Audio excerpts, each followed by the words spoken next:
When you look at this class as a whole, where do you see the value as we're going into, whether you've had your rookie drafts, whether you're trying to look for sleepers and trade targets, whether it's the tier system and where you think the drop off is, and how you think you can find value in those in the later part of your drafts, whether there's a position group that you think is stronger than maybe some people do, and some guys that you feel like are going too low, whether it's situation, whether it's guys, just prospects you just loved, regardless. Where do you feel like the value is from a dynasty perspective in this rookie class?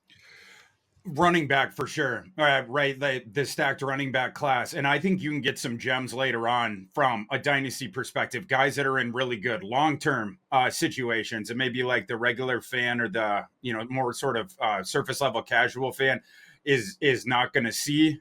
So I think that's where the value is. If you can accrue a lot of darts later on in your draft, sort of do your fantasy draft like Eric DaCosta and get more at bats, running back is where you want to take the swings this year. Are there any guys that really stand out? I don't want you to give away trade secrets for your own drafts, because I think we all fall in that same boat, right? Where we want to talk about the guys I like, but after I draft them, right? But who are a couple running backs, if that's where the value is? Who are some of those long-term situations that you kind of like? Yeah, well, I'll give you an example. I saw, you look at like the consensus rankings, and I almost got knocked out of my chair a week or two ago because I saw that Jadon Blue was like 40th or 42nd. And I actually, when I saw that, I texted a colleague and was like, is this true? Is this where people have him? Is this real? Is this a typo? Yeah, exactly. And he confirmed that it was real. If you look at so I'm looking at the Fantasy Pros where they do like the consensus dynasty rankings. Jadon Blue in that is 28th overall for the rookies. The guy one behind him is Devin Neal. Devin Neal should be ranked way ahead of Jadon Blue. Jadon Blue doesn't deserve to be anywhere near 40th or whatever, 42nd in redraft leagues, or 28th overall in the rookie one. Jadon Blue, if he's lucky, will hang in the NFL as an airback. He will never get volume. He will be a situational player. Hopefully for him, he can. I am not convinced that he will beat out Deuce Vaughn for a roster spot in what is not a good Dallas running back room, but a very stacked one. But an example of value on the other side, Devin Neal. Now, of course, I'm wearing my Kansas sweatshirt and I'm a rock jocker, but I also saw every snap of Devin Neal's career live. Devin Neal is criminally underrated. RB11 in the dynasty rankings, I would probably have him more like 8, and certainly way ahead of a guy like Jadon Blue. Devin Neal, he might be stealing early down work this year for that Saints team. They can't keep giving Kamara, of course, he's not going to handle 300 touches. Right. And then when you look around at the other running backs in that room, it is sparse, right? They missed on Kendre Miller. They have missed on other running backs. Devin Neal looks like a prime sort of long-term starter. It's obviously not going to happen this year, but one injury to Kamara, and that guy is super duper valuable. He's going to be a way better receiver in the NFL than he was able to showcase in college because of the constitution of the Kansas defense. But for a 220-pound plus back, he has some of the sweetest feet you'll ever see. So Devin Neal will be the first one I toss out. Yeah, I think for me, I mean, you're earlier on in the show, I would do a segment called "Stand on the Table" when we were heading into the draft, and I'd pick a player that I just absolutely loved compared to where he was going in mock drafts. Devin Neal was one of the first guys I did, just because he was that running back that I couldn't find a flaw with. I mean, if you really wanted to knock him for the long speed, I guess, but man, just a complete player. Basically averaged 1,200 yards and 11 touchdowns a year for his entire career at Kansas.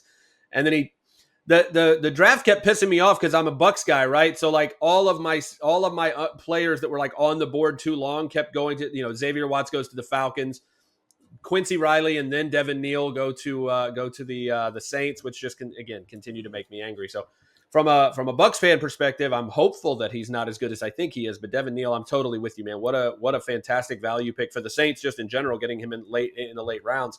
But yeah, when you look around that room, Kendre Miller banged up all the time, still hasn't really become the guy that they were kind of hoping he was. And again, Kamara is that guy where it's just like, at what point is he finally going to break down from all of that usage? And yeah, there's just nobody threatening him there. I completely agree with you. I think Jadon Blue's got an interesting skill set. And again, I think in the right fit, I would have loved to seen him somewhere like Washington or Kansas City, where he'd have that Yeah. receiving back role where they're going to move him around and be creative with that speed and matchup ability as a receiver. But yeah, if you're talking about like a traditional, full workload type of back that you would spend an early fantasy pick on, I don't see that type of thing at all.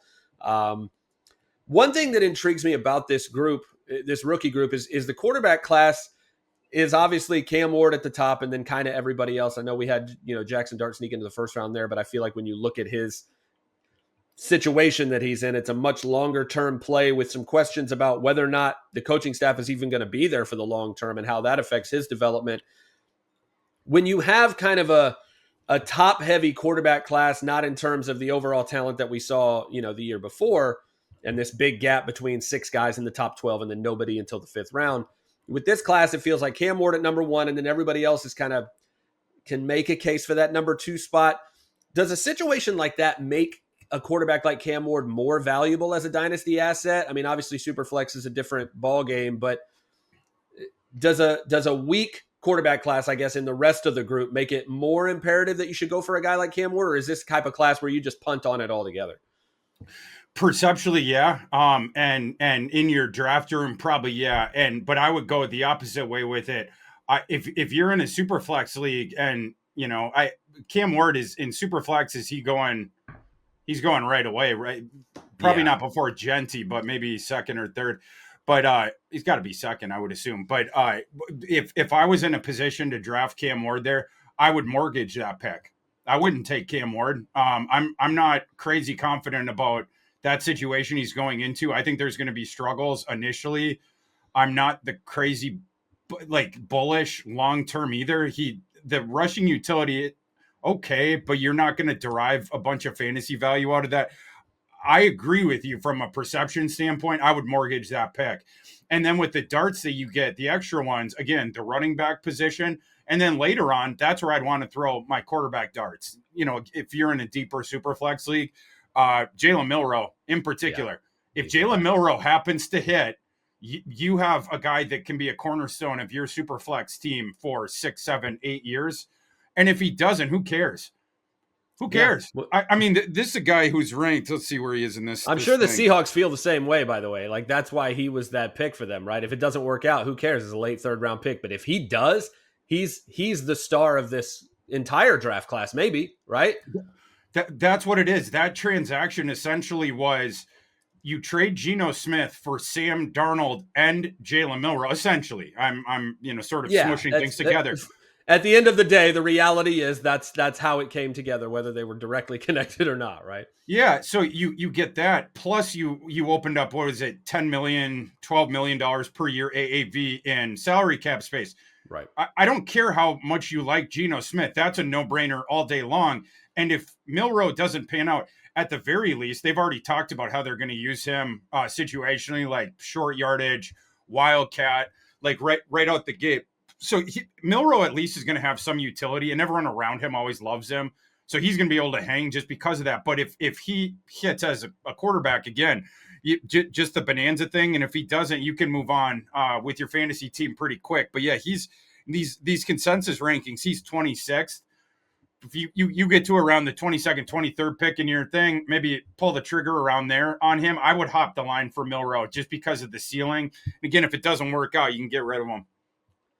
Yeah, he's that guy, man. Again, another guy I stood on the table for on this show before, where it's just like, it's not that I'm convinced he's going to hit. It's the fact that if he does, nothing else matters, right? Like, whatever you gave up, whoever went after him, like, his evaluation to me is so similar to Josh Allen's when he was coming out of Wyoming, in that obviously different body types, and Josh Allen has the strength and the power where Milroe is more speed, even though he's got the toughness. They're different types of quarterbacks, but this guy is an elite, rare athlete who can make crazy things happen as a runner.